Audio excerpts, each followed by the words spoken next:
To another episode of the Forever Bristol City podcast. Goodness me, it's a roller coaster. We say this every week. The final score at Ashton Gate, it finished City 1, Watford 2. Another defeat. Our home form this season is absolutely the pits.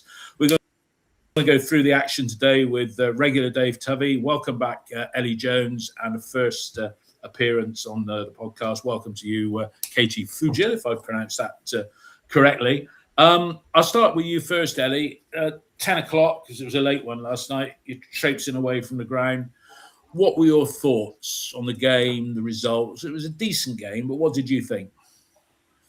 Just seems a really flat feeling now amongst the fan base. I think most of us have pretty much accepted probably it's very likely that we are not going to finish in the playoffs because simply we're not good enough.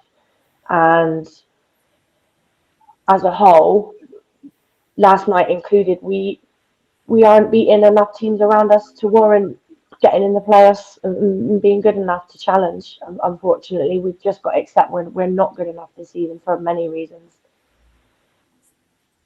Dave, your thoughts on you watched it? You were watching Dusseldorf last night live, so you watched the game through its entirety on Sky. How did it come across on that? Because if you're a neutral, I thought at times it was quite an open and attractive game if you were neutral. I thought we were in the game until Reece went off, to be honest with you. The first half was competitive, but for all that we keep coming back when we fall behind, which kind of dispels the myth that we can't break teams down, if you do keep falling behind, if you don't keep clean sheets, eventually it does catch up with you.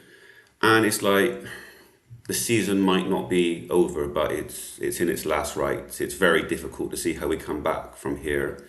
And the reality is that at both ends of the pitch, what we've got defensively, because of our injuries, what we've got after Reece attacking, it's just, we can't compete. It's not good enough. We're so far short of what we need.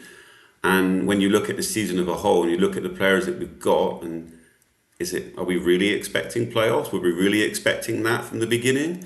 And I kind of feel a bit foolish to have expected it, to be honest, when you see what's available. When you see, once you get past Reece and attacking options, it's like, they're not top six options. And it's just a real sense of deflation today. Well, last night and this morning. I kind of woke up and had a minute of happiness this morning, and then you realise, no, football did actually happen. So yeah, not so good. Yeah. Katie, 7 home losses tells its own story. We've already lost overall more games than the whole of last season. We only lost 4 at home last campaign. What were your thoughts on the final whistle? You know, hopes raised, but only to be dashed again, because that's the playoff chance gone, hasn't it? Yeah, I think so.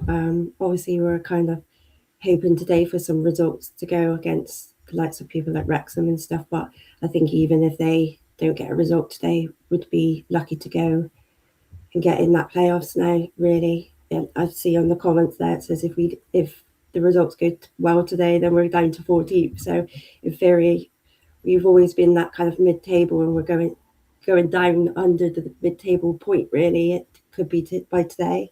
But yeah, left really frustrated and under the assumption that in theory the playoffs is over really now for us. And maybe we just need to look at what we can do on rebuilding for next year now, and getting the likes of people like Horvath and Eli potentially in a position where next year they can be up to speed with championship football. I'm not saying that they've not been good in the last couple of games, but they're only going to get better, hopefully. Yeah. Ellie, we say square pegs in round holes, and he actually, Struber said round pegs in round holes at the start of the season when we had a meeting with him, myself and some of the other podcasters and media types. When you saw the starting lineup, why play McCrory on the left when you've got, a fit again Cam Pring? You know, I mean, what were your thoughts when you saw that lineup? But that to me was just an odd one, really, when your best player in that position is available. He does seem to favour Borges over Cam Pring at the moment, but for me, as what we've seen recently over the last few games in particular, Borges doesn't do enough defensively. He's not strong enough. He's been at fault for a couple of the goals. Whereas Pring's sort of been in and out of the team, but I think we've got issues across our whole back line. I don't think, and I think McCrory, I think he's probably a bit uncomfortable on that left because he's naturally right-footed. So he always looks to turn and go in on his right. So I don't know. It could only be a case of that he doesn't fully trust Pring on that left-hand side, and he does seem to prefer Borges. But Borges nowhere near good enough the last few games to warrant starting in on that left side of a back three. No way. Right, yeah, because you're right. He was on the left of a three, but I mean, it was Hobson's choice there, Dave, wasn't it? With Borges in that. Yeah, I was sort of saying more about Pring playing as the wing back. Yeah, I don't know if Ela is a left-footed player, so that I mean, Eddie quite rightly says Borges looks like he's walking in treacle sometimes. But did you look at the shape of the side and think, yeah, that's the best that he could put out there? And obviously he went back to a Knight and Randall pivot in the middle. Did you really have any complaints with how it started yesterday in terms of game after game after game? You need rotation. Pring did play very, very well against Blackburn. I didn't expect him to start yesterday. You're talking about a player that if you play game after game will probably get injured again. And you need to manage those wing-back situations. Really, I would prefer that Sykes didn't start and McCrory was on that side. But I don't think it's fair to say, oh, he's put someone there, because you're judging that game in an isolation as though the rest of the season hasn't existed.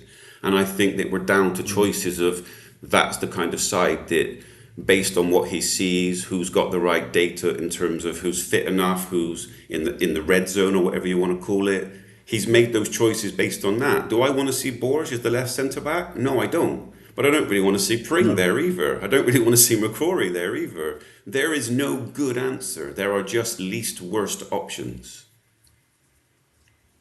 No, that is disappointing. I mean, Katie, we've not had you on the podcast before. What are your thoughts on the shape of the side at the moment? I've taken the view that we've got now, well, we said this a week ago, and we've lost a couple of players with injury, that we've got some good players, a collection of good players, but no first picks in any position. The pathway is totally blocked because when you look at, our striking choices, Armstrong, Bergsorg and Reese, no room for Bell, Peckover or Skinner. I know Bell's on the line, but we seem as though we've got, and if you choose between Knight and Randall and Morsey and Williams is out now, of course. They're all championship players, but none of them are, well, people would say Twine is now 10 goals and 8 assists. But what's your overall view been of the way Struber has set up his teams in general and maybe looking at last night as well? I think Dave has a good point, is that the formation, I guess, every week depends on who's got fit, who's managing with injuries. And that's the problem. Maybe the base of the formation might be the same, but it's not the same because the players are different every single week. You've had McCrory out for 3 weeks or 3 games, sorry. And in theory, I think he would have preferred to start him in the last couple of games over Sykes, because the Sykes-Tanner kind of partnership is not working. I know they were okay in the last game against Blackburn, but in theory, majority of the games that just doesn't work. But again, you have that issue that you're managing so many players with injuries. You're Pring. Sykes has been out for a period of time this year. You've got Williams constantly out. Knight's had injuries, and then that back two with Dickey and Atkinson, it seems to be they get in for a couple of games and then they're back out again. So it's hard to keep and play your best players and play your best formation when you've got to constantly be thinking about your next game, especially when we're playing Tuesday, Saturdays or Tuesday, Fridays, or I do feel for Struber a bit with injuries, but I don't think that he has to look at that formation, looking in the future for the next game, and also looking at who's actually fit and ready to be able to play this game and get through to maybe 60 minutes at least. Well, that's what I'm thinking, because you've got players where you can say, give it 100% and then we'll bring you up with a backup, because it's not like we're bringing in, the bench is full of experienced players now. Anyway, without further ado, let's get into the action. and the first phase of play. Ellie, you saw the game against Watford in the Cup, did you, back in January? Yeah, I mean, did you watch that one, the Cup game when we?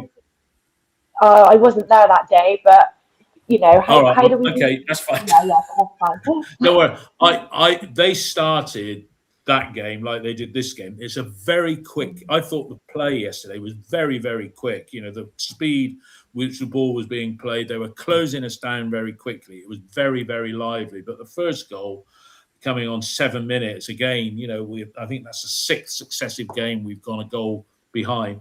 Ellie, should that have been better defended? It was that Tanner Sykes down the right-hand side that was exposed. I don't know where you watched the game from, but how did you see the goal? Our right-hand side is a massive problem at the minute. Unfortunately, Tanner's just not strong enough. And as he's been caught out on a lot now. But it wasn't all pointing the fingers at Tanner. Bergsdorf could have done better. He sort of lost his man, the man that scored the goal. But I will give a shout out to, pronounce his name right, Karumgard, something like that. Yeah. Their number 8, very, very tricky player. He gave Tanner a hard game, all that sort of first half. And we seem to be in a bad habit at the moment of conceding early on. We conceded within the first 10 at Blackburn. We conceded within the first 10 against Watford. We've got to get out of this habit of conceding early, because then it just gives us a mountain to climb. You can't expect us to be scoring 2 goals every game. It's just not gonna work, is it? So yeah, it was poor defending. It was poor defending again, and it just seems to be repeat occurrence of weakness down that right hand side. Yeah, Dave, the player who did the run, I'll pronounce it for you, Chak Vetadze. There we go. That was good. First time attempt there. He showed that speed that we don't seem to have. Whenever we got the ball, and we had 68% possession last night, 65% possession last night overall, but they were moving the ball a lot quicker than we did, and it was evidenced by that goal, because 1 minute they're just inside our half, and the next minute the ball's in the back of the net. Power, drive, precision. He eats Sykes for breakfast. Sykes is slightly out of position because he's more advanced. He does get back, and he just gets done by a player that's like, I'm just going to drive through the heart of you. And once that happens, we're in trouble instantly. And that's how vulnerable we are. And it was a reflection of the whole game. We were competitive, but I always thought we were vulnerable at any moment to conceding, because it's just the players that are available in certain positions are weak to that kind of spot. And Ayla does move across. And Borges is just a split second off the play. But that's all it takes in the Championship. You're a split second wrong here, you're a split second wrong there. But it starts from Chak Vetadze's attacking purpose at the beginning. And as soon as he does that, we've been opened up instantly. Yeah, wasn't good. Katie, no question of Vitek being able to save that one. I mean, it was a classy finish. He stepped away from Ela. We'll talk about Ela towards the end and we'll probably talk about other players coming in, but he couldn't do anything about that, Rajek, could he? No, the bloke was probably 3 foot away from him. There's not much he could have done there. I think Sykes got beat very easily. I know he was in front of the man, but you could see how slow he was to come back. And normally if he goes forward, of course, Tanner should be coming over. And I've seen a lot of Tanner and Sykes kind of looking at each other last night. Like, I thought you had him right. I thought you had him kind of situations. And I've seen that multiple times this season. And then Eli came over because Tanner wasn't there to come over. And then Borges was a bit late to the man as well. And so it's, Vitek couldn't do anything on that. And it's at no fault of him. I thought he made a cracking save last night in the first half as well. But in theory, I also didn't think that they were, even though they were good on the ball and they were quick and passing, I don't think they threatened Vitek that much at times. No. But when they did come back and threaten us, it was more of our defence that just looked very all over the place, and it looked a bit chaotic in my eyes anyway last night. Yeah, no, I'd agree with that because there were some wayward passes on both sides. Somebody's put up on the text feed here, send for you 714. He said Jason Knight is a shadow of last season. I don't think he can play with Randall. Too similar. Build-up play was too slow. I said on more than one occasion, Adam Randall is more Jason Knight than Jason Knight this season. Ellie, it is a bit of a conundrum. I mean, Jason Knight's probably the next player going out through the door for a fee because, this summer, that's the last time we can get some value out of him. He's not the player he was, Jason, is he? He's he's a shadow of who he was last season. And I think, unfortunately, we have to just put that down to injuries. I think I can't recall the last time he put a tackle in. And, last season he put some, goal-saving tackles. I just can't. He's just an absolute shadow of who he was last season, and it's a real shame that injury that he got sort of at the start of the season has put him out so far. And like you say, our central midfield is too similar. They're similar height, they're similar build-up play, they're similar style of players, and Morsey, we can add that to the equation as well. We've got no pace in that midfield. It's very sort of steady and ticking along, but it's been unbalanced all season. We go back. We were playing Viner in central midfield because our midfield has been plagued by injuries, and now our defence is plagued by injuries, and we've been crying out for a striker all season. The team has been so unbalanced all season, and at the end of the season, we will look back on the season as too many missed opportunities, too many injuries, not enough balance in the squad, not enough depth in the squad.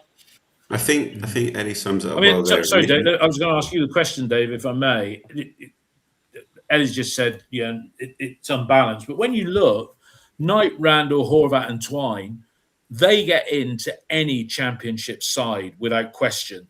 So taking those four, because that is the hub of the side, what's missing? So Eddie's right in terms of missed opportunities and missing key moments in matches. And you've got to remember that it is a squad game. It's not a first 11. And that first half, when we fell behind, we came back into that game. Watford basically sat in and had the assumption, kind of like Swansea, break us down. And we were probing. Ayla looks like a player on the ball with the way he's finding players. People that were seeing slow build-up in that first half, I didn't see necessarily wayward build-up. I saw purpose. And I think that there's a lot to like about the front three, how they are right now with Horvath and Twine and Reece in front. They're exciting. You can see with Randall spreading certain balls. You can see with what Knight's doing. But it is a team game and it is a squad game. And in the biggest moments of games, we just get found wanting at the moment. And that's simply because some of the players we have are not good enough. And absolutely, Jason Knight is not the same player that he was right now. Katie, what's your view on Knight? And again, this is my view on here. You have, and this is where where does the creativity or the pace come in? But I think if you're going to play those two in the middle, you have Randall and Twine, or Knight and Horvath, or three. One of those has to go out to give us either more creativity or pace. But back to the original question, Jason Knight, he's fallen away big time, hasn't he? Yeah, he's definitely not been the player this season than what he has been last season. I do think that, like Ellie and Dave said, one thing is that he's clearly not got over this injury that he keeps having. But I also wonder, because I do see him wandering out on the wing backs quite a lot. So is he picking up for the slack of the likes of people like Sykes and stuff, and then we're getting caught in the middle and Randall's having to do double the work as well. So his other positions that he's covering for, or he's not feeling like he's getting any help with is he going back and helping, Sykes? I see him wandering over to the Sykes position quite a lot. But yeah. I think I said it on Twitter last night. Is the one thing I'm kind of disappointed with Knight as well is his attitude at the moment as well. I mean, he's our captain, and it might be frustration because of the fact that he knows he's not doing well himself, or the team's not doing well as what he thought was going to do. Or but last night there was a lot of arm throwing against people, a lot of shouting at people, and it didn't seem constructive as in a captain. I mean, at the end of the 90 minutes, he walked straight down the tunnel and looked. Did like he? You put that on X, I think, Katie, didn't you? Was that your comment on X that I read? He went down, and I agree. Whereabouts do you watch the game from? What part of the ground do you watch it from? I'm right behind the goal in the south stand. All right, because it was going to say, you say about him coming across the wings. He seemed to be, I'm in the lower lands down just inside our own half sort of thing, yeah? And he seemed to be over that side a lot, which meant that Randall was left in the middle sometimes, and maybe they were covering for Sykes, or I don't know. I mean, they're not going to get the money they thought they were going to get based on his performances a year ago. And, I have to say, somebody else put it on the text feed, and I've said it before, I think they bought Randall thinking somebody would have come in for Knight last summer, and they didn't. A bit like when we got George Earthy in on loan, thinking we'd missed out on Twine, and then we ended up with both. Let's get into before you move on. I think you've just kind of hit the nail on the head about what's changed. You can see that Knight is wider, and that's to allow Tanner to push on, to allow Sykes to push on. But that's far removed from the transition monsters we had at the beginning of the season. They were most effective as a middle two when they pushed on to press just behind the front players.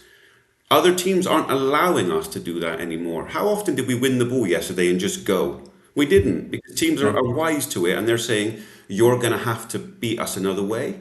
And what we are seeing is an evolution of that, of the team learning how to win other ways. And yes, that involves Knight going wider, but I'm not sure it's playing into their strengths. And it is going to take a bit of time. And we do have to remember, this is Struber's first season. There are going to be teething problems along the way. And I think we're kind of seeing which players fit, which players don't fit under the way he wants to play football. Good point. Okay, Ellie, the equalising goal. And again, like against Blackburn, we went a goal down. Heads didn't drop. We played well. We were more than a match for Watford, and we certainly deserved that equaliser. Take us through the goal as you saw it. A good old Twiney there. He's not done any free kicks, but he's proving prolific in front of goal now. Yeah, was it before the goal? He had that free kick that went straight into the wall, and then you're sort of thinking, oh, here we go again. But onto the goal, what an absolutely fantastic cross from Randall, like perfect, absolute perfect, and it's just about being in the right place at the right time. Twine has his critics. I am one of them. I don't think our set pieces and his free kicks have sort of gone off the boil a little bit, but all credit to Randall with that cross, really. And you've still got to get it on target and execute it well, but it was just a really nice goal to see. And at that point you're thinking, right, we're back in the game now. And first half, I don't think there was much between the teams. They had their chance, and we had a lot of the ball, I felt, in the first half. And then we get that goal back, and you're thinking, let's go into. We're going to go on and win. We're thinking we're going to go on and win. Yeah, for sure. Yeah, but unfortunately, it wasn't meant to be.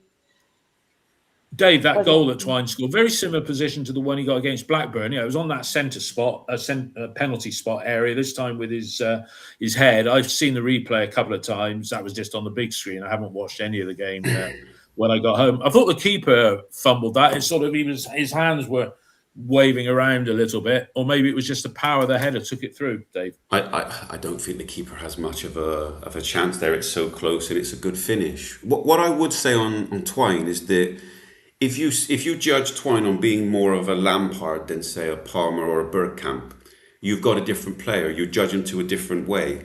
Horvat is the guy that gets involved, is picking out those pockets, looking to make things happen, and is the one that kind of wants the ball. Twine is the guy that is the edge of the box guy that wants to make those runs. And if you look at that run yesterday, he's there because he's not trying to be involved in the build-up. He's on the edge of the box. He senses a moment of a gap in the defence. And the cross is outstanding, but Twine's run makes it better, because if Twine doesn't anticipate, the defender behind him puts it out for a corner and you move on. That's what Twine brings, and that's why having Horvat now is bringing out the best of him. And to give us a bit of hope going forward, I find that element really exciting and something that we can build on going into next season. Yeah, you mean before Horvat goes off to Bournemouth? Yeah. Thanks. You're just a destroyer of hope, yeah? Katie, Ellie's got her views on Twine, and they're probably similar to mine. Your first time on the podcast, what good value for money? The player, I mean, double figures, and he's going to get double figures in assists as well. We haven't got a 20-goal striker, but him and Randall, and possibly one other, we're going to have 3 players around the 10 to 12 goal scoring mark, which isn't too bad. But what have been your thoughts on Twine? Not so much last night, but just overall in his time here. I mean, I get a bit frustrated by people saying about his price tag, because in theory, if you look at other players going out on, being bought 4.5 million, I think it was, or 4 million or whatever it was, isn't that much money in the Championship. I mean, when you think of Anis Mehmeti, who had 6 months on this contract, if they go up, there's reports that we get, 3.5 million or nearly 4 million. And that's on 6 months. He was on quite a big contract at Burnley. So it does frustrate me that fans think that 4.5 million is a lot. Maybe it's a lot for us because we don't spend that amount of money normally. But he was a player that, a lot of fans wanted here, and were, checking Twitter and checking the website every single day to see when he was going to be signed permanently. And there was rumours that he wasn't going to come here, and people were disappointed. And then he's come here, and then I think people have put too much pressure on him, and then people say that he's here for just his free kicks. But when you look at it this season, he has contributed to 10 goals, and also I'd like to see how many times he's played, the number of players in, and then just because we don't have a good striker necessarily. I mean, Reece is pretty decent, but we can't just. He's not going to score every single goal, but the amount of assists that he has put in, and we've not put in the back of the net. So I think it does frustrate me with fans that they kind of use him as a bit of a scapegoat because he's got that 4.5 million. I think we need to put less pressure on him, that he's not just here for free kicks, and maybe the fact that Horvat is here and he can take a free kick as well. Maybe we need to take those free kicks off of him, and then it gives him that ability to concentrate on other parts of his game. I think he has improved in other things. Katie, just to ask you a question, Katie. Imagine that we sold him in summer. What do you think his price value would be?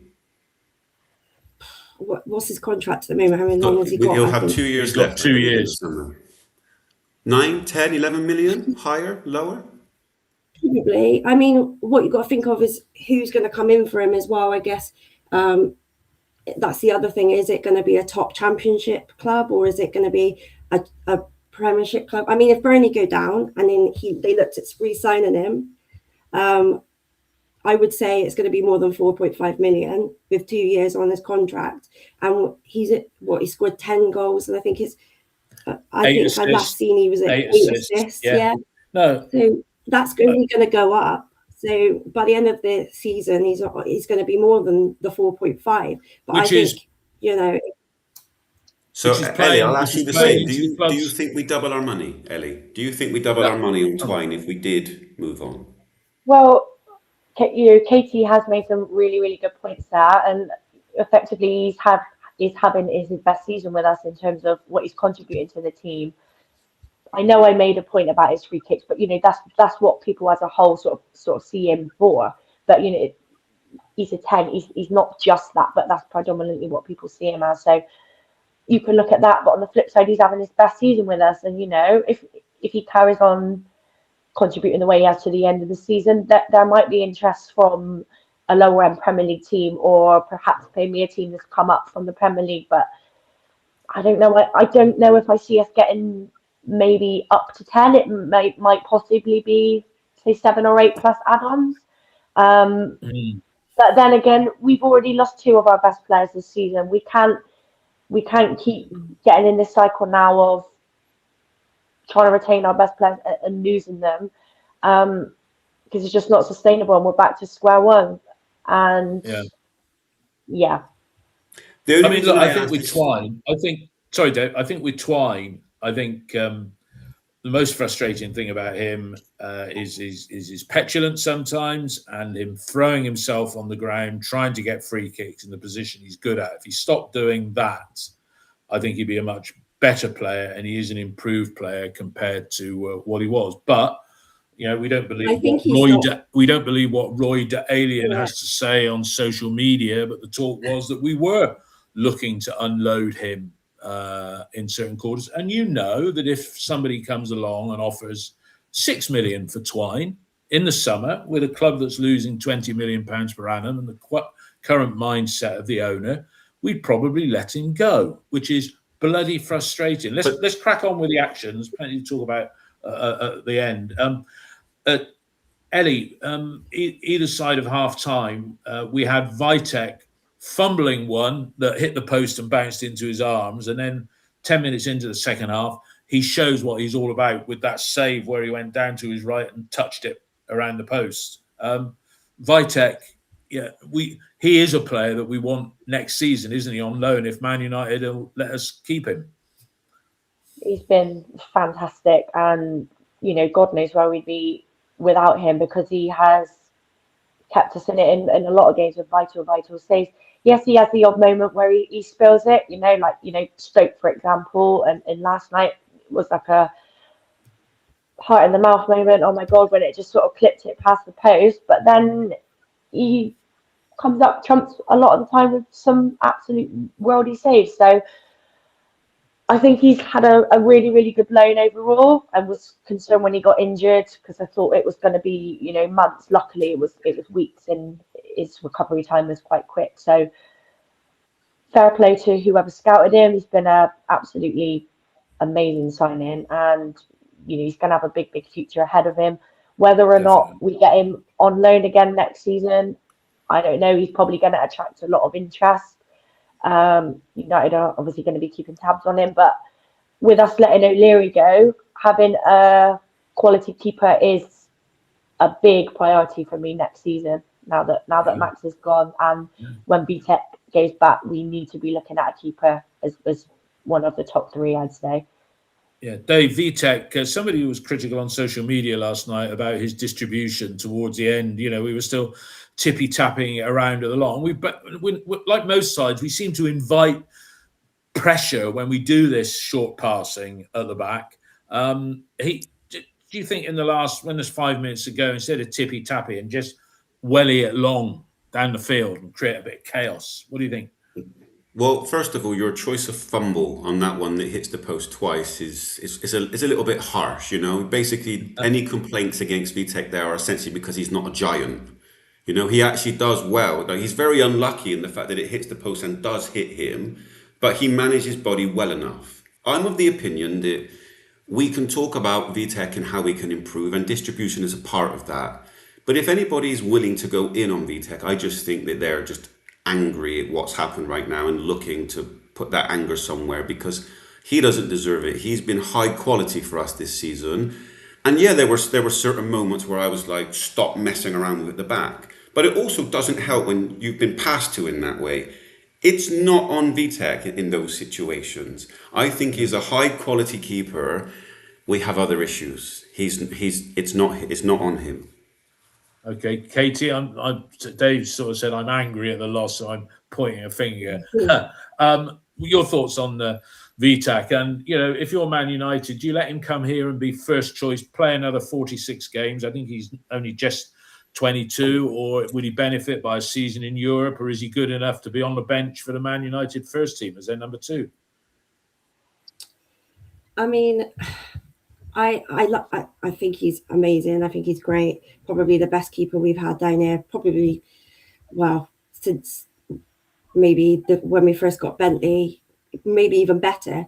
But I still don't think I think he can be better because of his injury that he had and things. I still don't think we've seen 100% VTech, and that's quite scary to think, because he has done really well.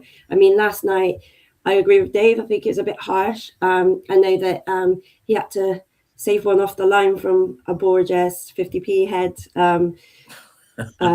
header last night as well. So he did well with that one as well. And some of his saves are, amazing. Yeah, okay.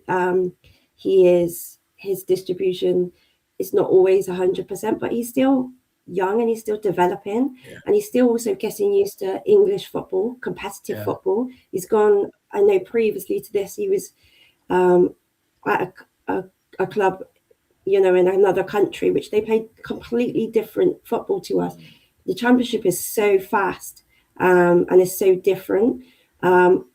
Personally, myself, I don't see him coming back next season. I think Man United will have a look and see if there's a more competitive maybe team.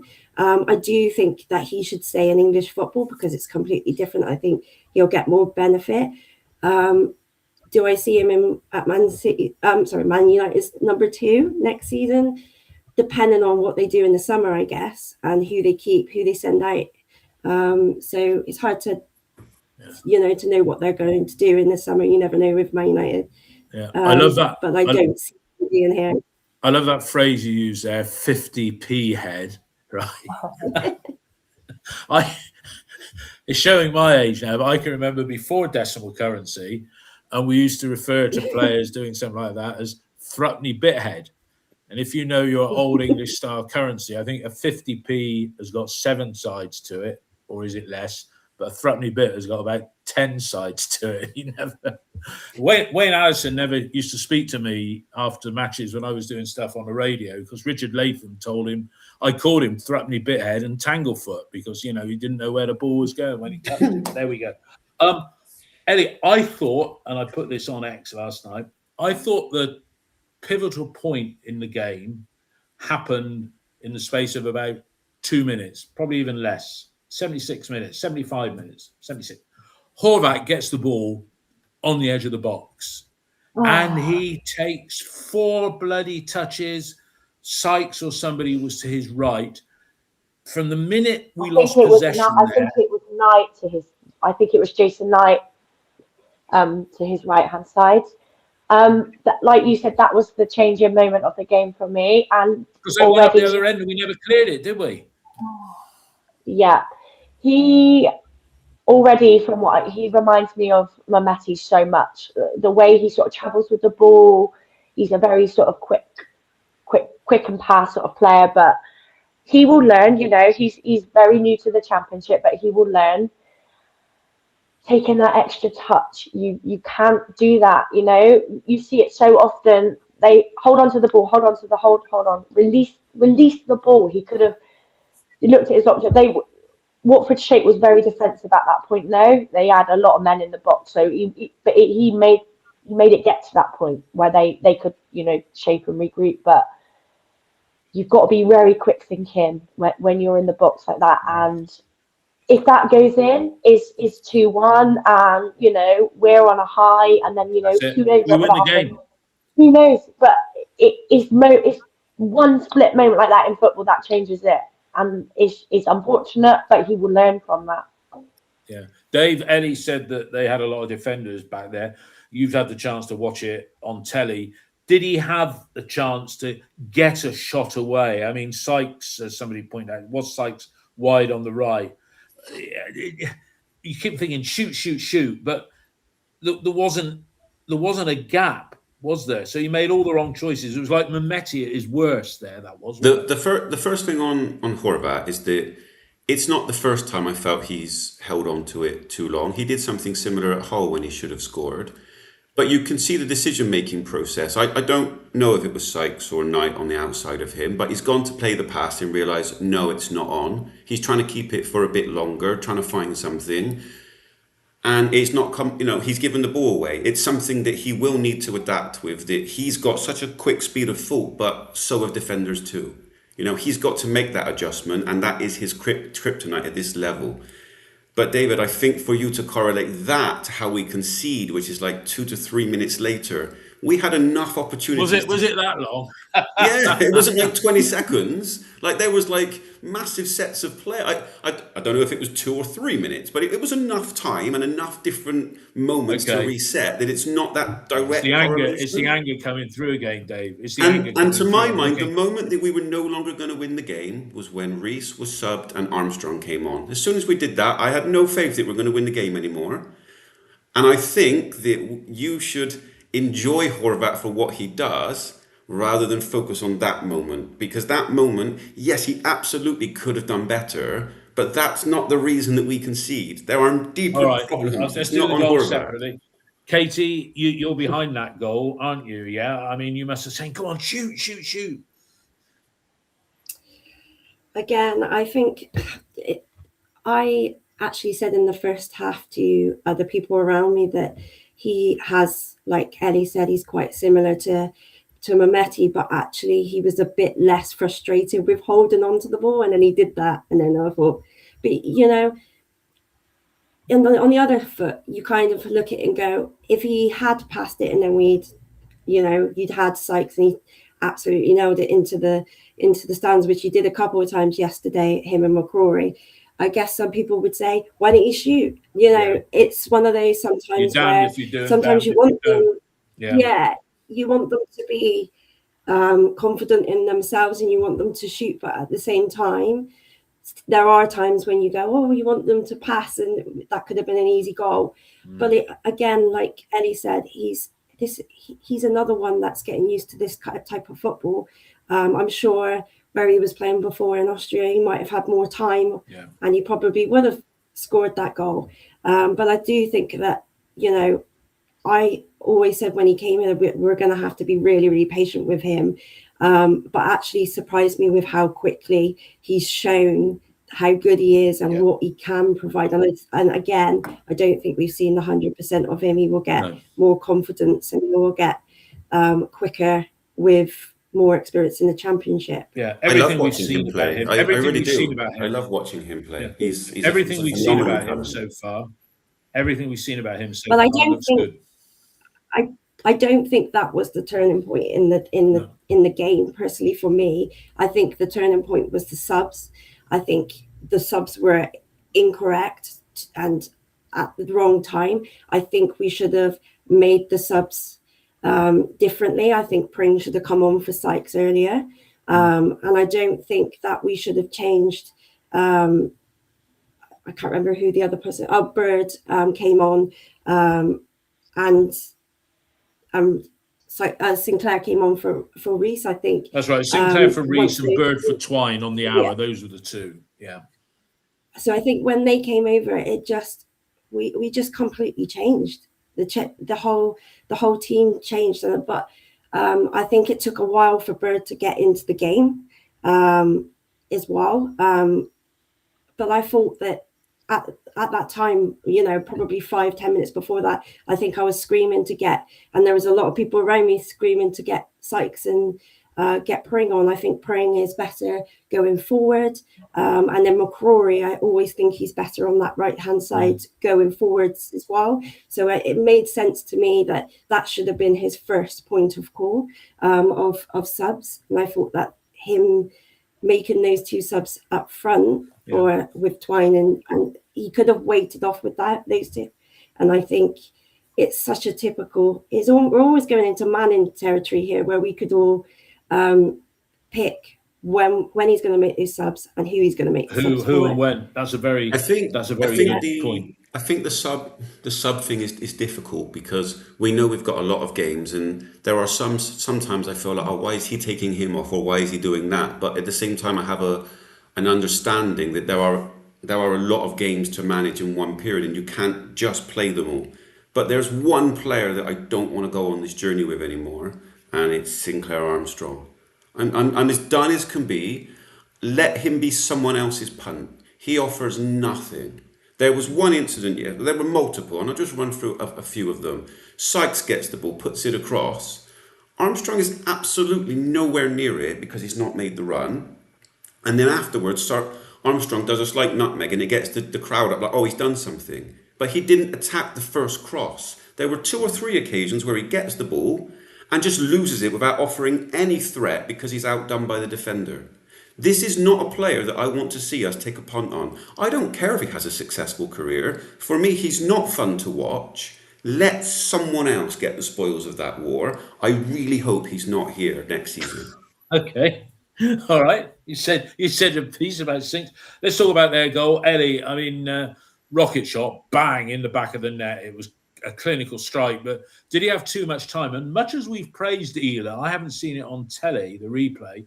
Somebody said Ela ducked, which you wouldn't want to take that full on in the face, would you?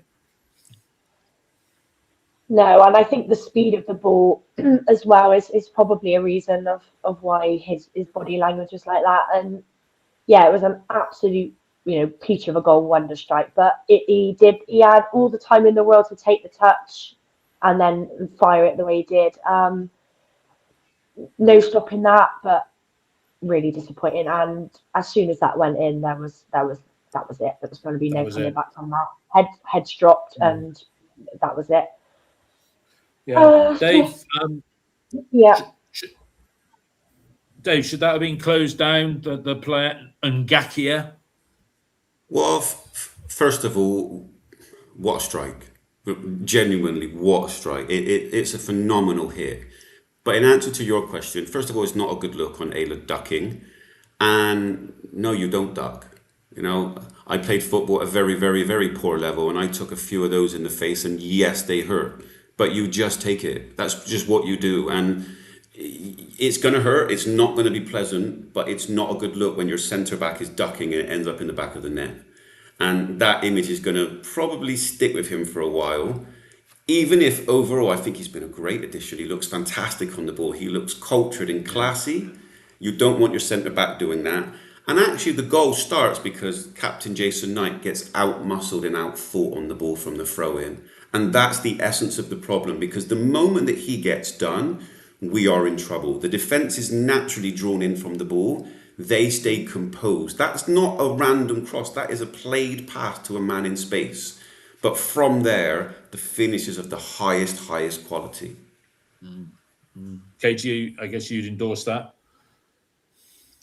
Yeah, I agree. I mean, if you had a Dickey or an Axon on there, they would absolutely be taking that in the face. They're those type of defenders. But again, he is quite new here, and I know it's typical defending, but I guess out of natural positioning of your body, you probably would move out the way with that coming in.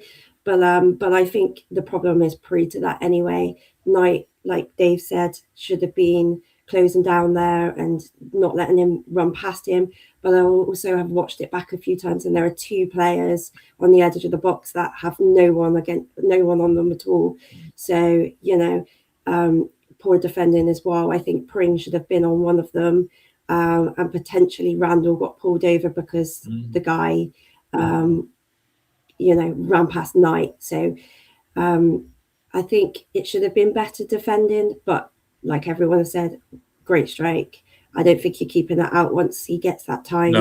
No. He's hit it that sweetly, really. Yeah, and I'll stick with you, Katie, as we wrap up on the action. You'd say that was it, game over, but we did have two chances to equalise. I mean, McCrory, Tom of Robin's Nest, always berates me for pronouncing his name, or somebody does, but I'll call him McCrory. He should have composed himself, and then Bird with a header. It was a stooping header. It didn't have any power, but I think we were worth a point on the night, and if those had gone in, that would have been a fair reflection. Would you agree with that?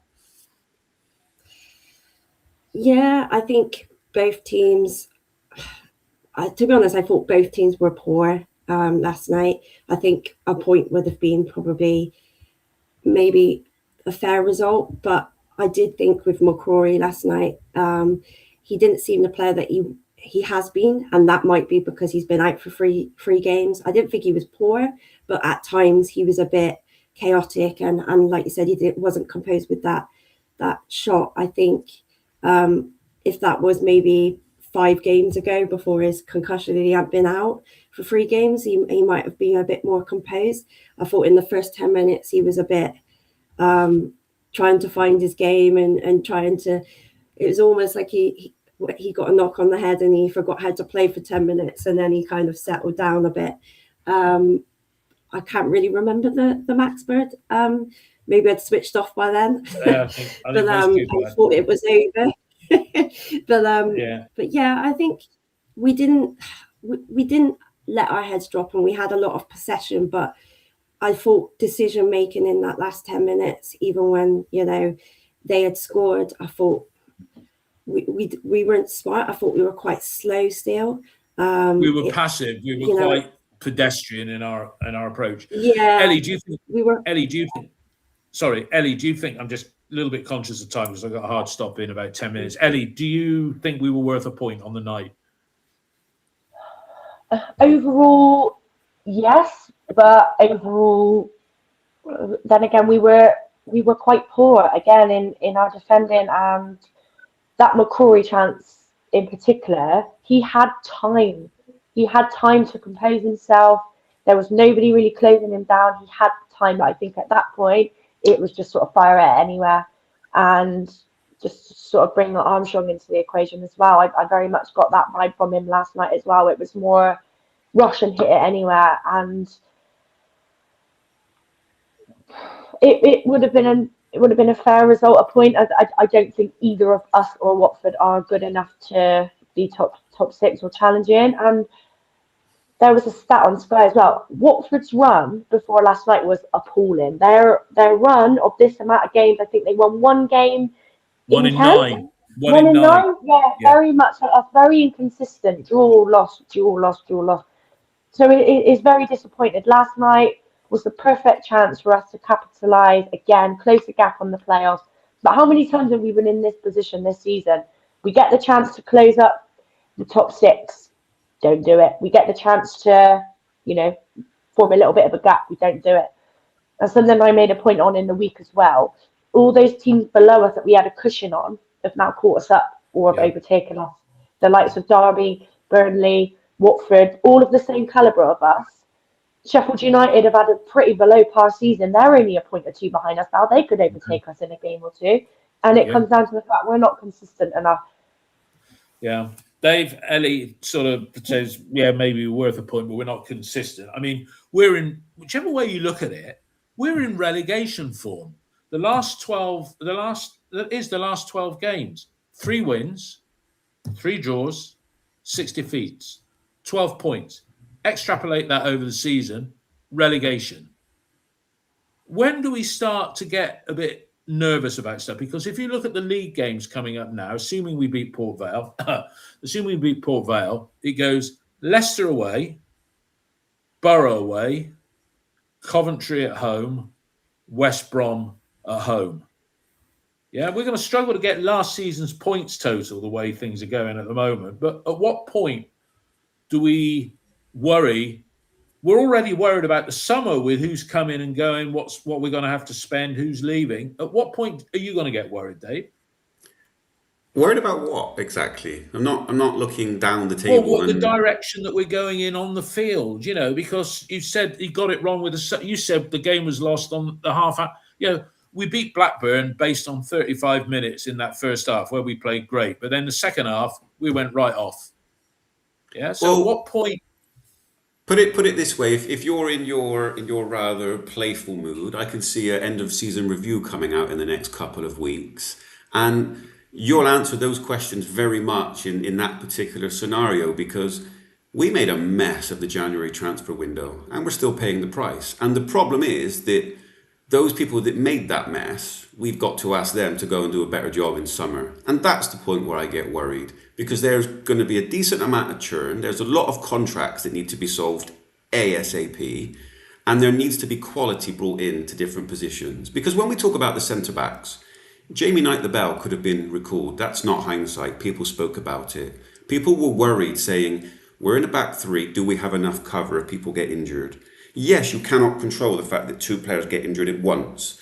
But what you can control is making sure that you do have enough backup if one of them goes down at the very minimum. We don't have the minimum cover needed. How often have people spoke about that additional centre forward to change the game? The answer was Bergzorg. And supposedly that's been a chase for 18 months, so it's not a Struber player. come on, guys, let's be real here. That's where I start to get worried, because the people that we need to do the job, they've shown us time and again, they're just not up to task. Which brings us nicely on to just about a week ago, we had the resignation, in inverted commas, of Tom Rawcliffe, and less than a week later, we have our new chief executive, Charlie Boss, chief executive of the Jockey Club, interim. Tom Rawcliffe, he's been with the club for 5 years, only the last 8 months as chief exec. You got a guy coming in who spent a lot of time with, if you've looked at his LinkedIn profile as I did, he spent a lot of time at Disney, but he's bounced around a little bit since then. His actual hard football experience was 1 year with Southampton as commercial director. Ellie, you first, and we'll make this the last point before I ask you all about the Port Vale game. Ellie, you first. When you look at who they've appointed there as chief executive, is that looking to get quality in an area? Is that person on paper an upgrade on Tom? Too early to say at this stage, and to be honest, I've never heard of the guy before. I don't know much about him. I'm going to presume that the club knew for a while that Tom was going to be leaving at some point. I don't think that it was probably a quick decision.